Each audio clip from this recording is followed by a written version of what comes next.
এবং আমাদের এই হলদিয়া বিধানসভা কেন্দ্রের নির্বাচন অনুষ্ঠিত হবে। ইতিমধ্যেই আমাদের প্রার্থী হলদিয়া বিধানসভা কেন্দ্রের বামফ্রন্ট, ধর্মনিরপেক্ষ এবং গণতান্ত্রিক জোটে সমর্থিত সিপিআইএম প্রার্থী, আমাদের হলদিয়া পৌরসভার ইঞ্জিনিয়ার এবং আমাদের শ্রমিক আন্দোলনের নেতা কমরেড অশোক কুমার পাত্র। কমরেড অশোক কুমার পাত্র ইতিমধ্যেই আপনাদের কাছে আজকের এই প্রচারে সামিল হয়েছেন।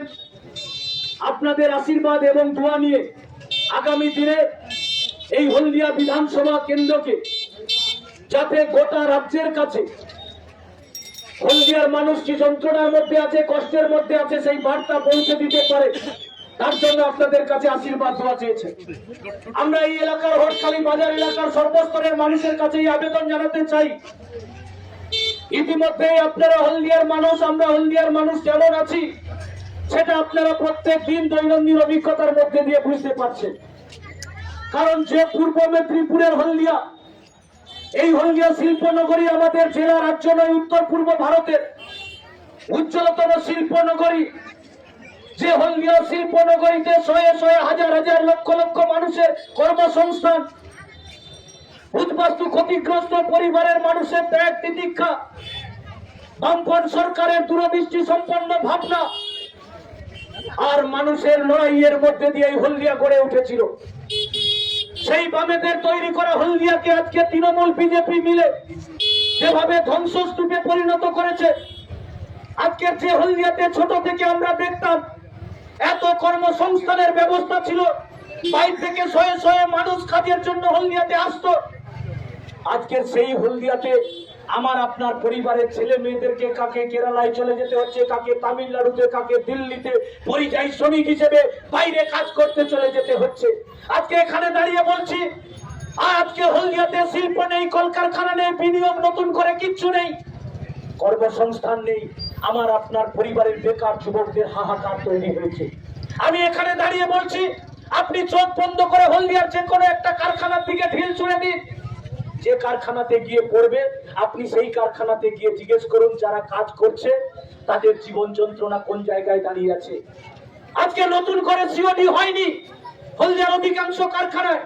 যারা কারখানার শ্রমিক তারা জানে আজকে জিনিসপত্রের দাম বাড়ছে, ব্যাগ হাতে বাজারে এসছেন, চাল ডাল কলা মোড়া শাকসবজি থেকে শুরু করে আর জীবনদায়ী ঔষধ থেকে দৈনন্দিন ব্যবহার করেন একটা প্যারাসিটামল, একটা অ্যান্টাসিড, একটা সুগারের ওষুধ, প্রেসারের ওষুধ, সব জিনিসের দাম বাড়ছে, কিন্তু শ্রমিকদের মজুরি বাড়েনি, তার বেতন বাড়েনি। গ্রামীণ এলাকায় 100 দিনের কাজ বন্ধ, ক্ষেত মজুররা কাজ পাচ্ছে না, গ্রামে গ্রামে হাহাকার তৈরি হয়েছে। এই পরিস্থিতির পরিবর্তন ঘটাতে হবে। দিদি মোদি সেটিং করবার মধ্যে দিয়ে আমাকে আপনাকে বিভ্রান্ত করে দেওয়ার চেষ্টা করছে। আপনি যন্ত্রণায় আছেন আর তৃণমূল বিজেপি নেতারা বেহাল তবিয়তে আছে। কেন না পশ্চিমবাংলায় তৃণমূলের চুরি, দুর্নীতি, তোলাবাজি, লুট, বালি চুরি, কয়লা চুরি, পাথর চুরি থেকে শুরু করে এসএসসি পিএসসি প্রাইমারি টেট পরীক্ষাতে লক্ষ লক্ষ টাকা লুট হয়েছে, চুরি হয়েছে। তৃণমূলের নেতাদের খাটের তলায় টাকা পাওয়া গেছে, কেজি কেজি সোনা পাওয়া যাচ্ছে, তাদেরকে সিবিআই ইডি গ্রেফতার করে নিয়ে গেছে। তারপরে দেখলেন বেহাল তবিয়তে সবাই ছাড়া পেয়ে গেছে।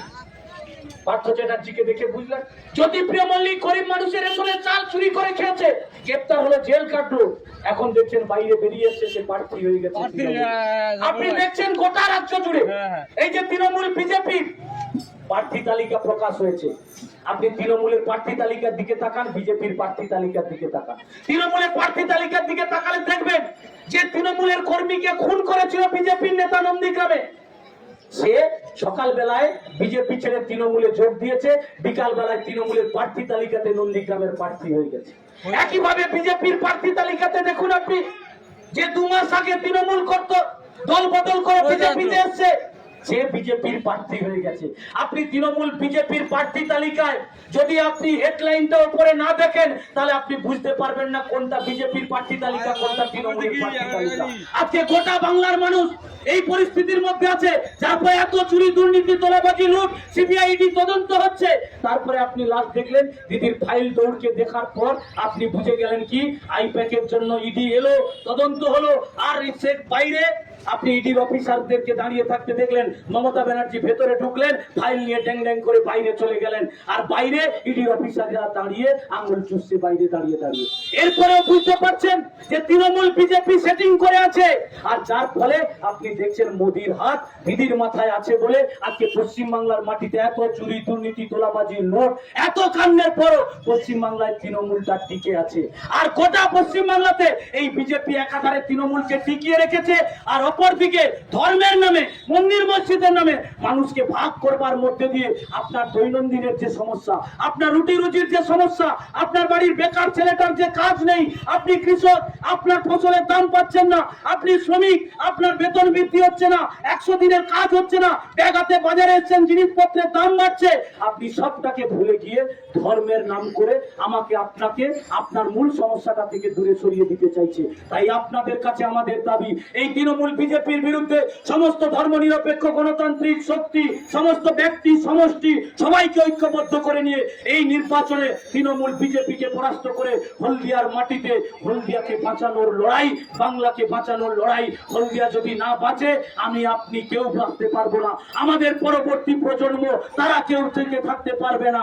তাই আজকে হলদিয়াকে বাঁচানোর জন্য যে গর্বের হলদিয়া লাল ঝান্ডার নেতৃত্বে তিলে তিলে গড়ে উঠেছিল, আজকে সেই হলদিয়াটাকে বাঁচানোর লড়াইতে আমাদের বামফ্রন্ট মনোনীত, আমাদের অন্যান্য সমস্ত তৃণমূল বিজেপি বিরোধী সমস্ত শক্তি যারা সমর্থন করছে, তাদের সমর্থনে সিপিআইএম প্রার্থী কমরেড অশোক কুমার পাত্রকে কাস্তে আতুরি তারা চিহ্নে ভোট দিয়ে বিপুল ভোটে জয়যুক্ত করবার মধ্যে দিয়ে দল বদলুদের মুখে যোগ্য জবাব দেবেন। আর ধর্মের নামে রাজনীতি করে যারা ভয়ে ভয়ে ভেদাভেদ তৈরি করছে তাদের বিরুদ্ধে প্রতিবাদ জানাবেন। এই আশা প্রত্যাশা রেখে আপনাদের ধন্যবাদ, অভিনন্দন, লাল সালাম জানিয়ে আমার কথা শেষ করছি। ইনকলাব জিন্দাবাদ, সিপিআইএম জিন্দাবাদ, বামফ্রন্ট ঐক্য জিন্দাবাদ। কংগ্রেস নেতৃত্ব কংগ্রেস কমিটি সমর্থনায়ককে হরকালী অঞ্চল কমিটির পক্ষ থেকে অভিনন্দন এবং ধন্যবাদ জানাচ্ছি। এখন আপনাদের সামনে বক্তব্য রাখবেন হলদিয়া বিধানসভা ক্ষেত্রে বামফ্রন্ট মনোনীত সিপিআইএম প্রার্থী কমরেড অশোক কুমার পাত্র। আপনাদের সামনে বক্তব্য রাখছি।